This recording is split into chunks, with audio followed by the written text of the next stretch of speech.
Hello, and I'll be presenting this paper on charge carrier mobility and its influence on devices such as PTP7 and P71BN.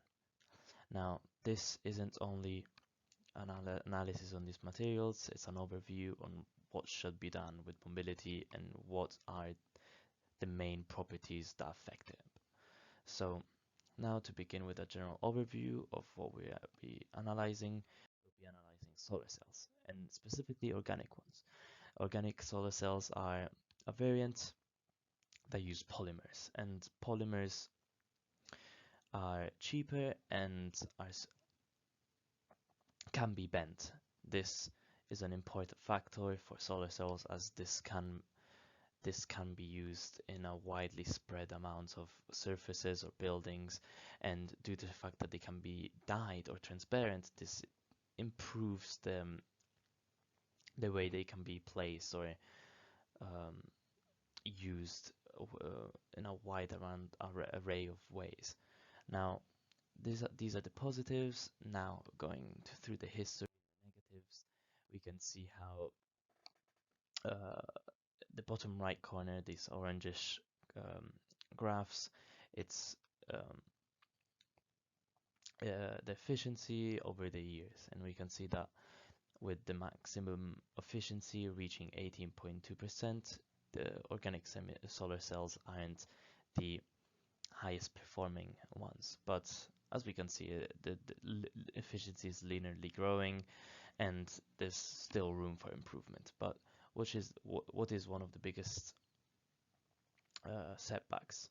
Well, mobility is a huge problem due to the fact that with low carrier mobility, these solar cells are more prone to recombination. Now, I'll explain recombination later, but what's important is that when there is recombination happening in a solar cell, energy is lost, and by losing energy, we lose efficiency, and therefore that's why the placement in the graph was in such a low efficiency level due to this effect. Another negative that isn't related to recombination is the fact that organic solar cells have a short lifetime, therefore it's not the best um, material to be used at this point in time. Now, going into solar cells and more detailed explanation before going into the research, solar cells are semiconductors, usually composed by a p-n type p-n junction, and we can see here that the way solar cells work is that by a photon hitting the semiconductor, an electron hole pair is created, and due to this depletion layer, we have a built-in voltage that drives the electron and holes to the respective electrodes.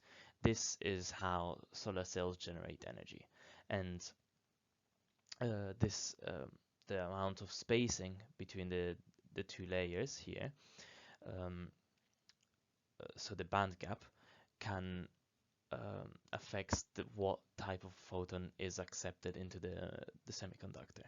So as I explained here, solar cells, at least ones used now commercially, usually have multiple layers which have different photon acceptance levels and band gaps, so they can be as efficient as possible. And with layers being used, another thing that can be done is adding what's called blockers, which try and prevent recombination. Now, before we get into recombination, I still have to explain what mobility is. Mobility is the rate at which the carriers move and drift through the material. So at lower temperatures, we can see mobility is lost. This is due to the fact that the carriers themselves would have lower energy and therefore move slower. And at higher energy temperatures, there is something called lattice vibrations that slow down the the carriers due to impacts or what can happen, which is the electrons have too much energy, so they ionize impurities, and this all lowers the mobility.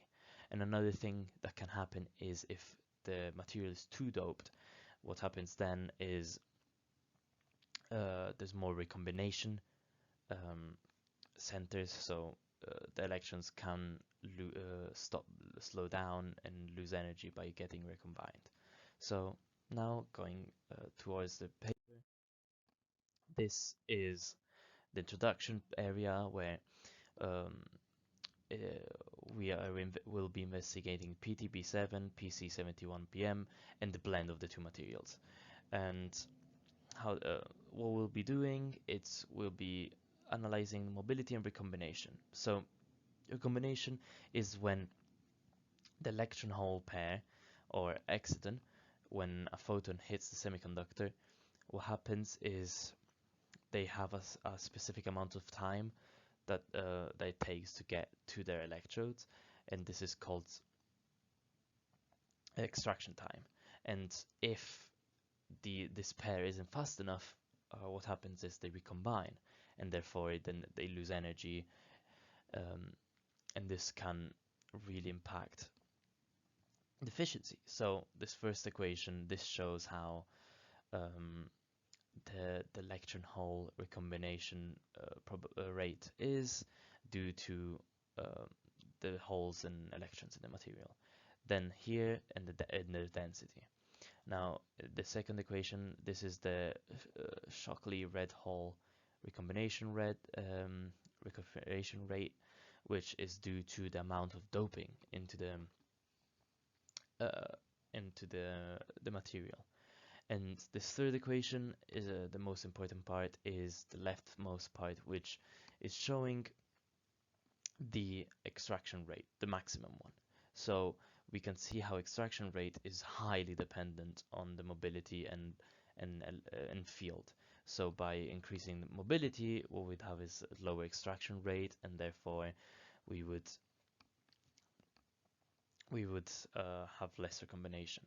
Now we will be analyzing the methods and graphs for this project. And first of all, what was done was using the time of flight method for the different samples. So what this means is placing them in a really controlled environment, or what could be mean is a cryostat at really low pressure temperatures, and then using specific lasers at specific wavelengths to get results that were um, controlled and that were didn't have any external disturbances. And then, after taking those results, the same testing was done in a solar simulator to find mobility and recombination rates for the blends, and similar results were found as much as the time of flight one.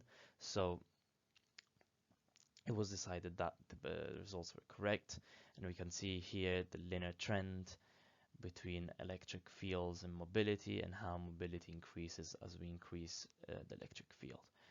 But the more important graph is this one, where we can find the how um, with higher temperatures towards room temperature, we have the highest mobility, and as we lower the temperature, there's this instant decrease in mobility, and then it plateaus around here, and it continues to decrease. Now, the conclusion for this paper was found to be that for the electrons in the PC71BM and the holes in the PTP7 materials, there was high mobility factor to the 1 times 10 to the minus 3 centimeters per volt second amount. Meanwhile, what was found was that for the blend, the whole mobility was highly dropping when cooled. So it was decided that there are two other materials separated were much better than the actual blend. Then Another thing that was found was that SRH recombination was dominant at lower temperatures. What this means is, by readdressing the formula previously, by increasing doping, we would highly increase recombination at lower temperatures. Now, and the last finding was that optimal efficiency was at room temperature. What this means is, by looking at the graph, the black line, which is efficiency, we can see how efficiency peaks at around room temperature up here, and then it starts to instantly decrease as soon as it goes to higher temperatures. These are the results, and it proves that the theories on how mobility is affected by temperature are correct. Thank you.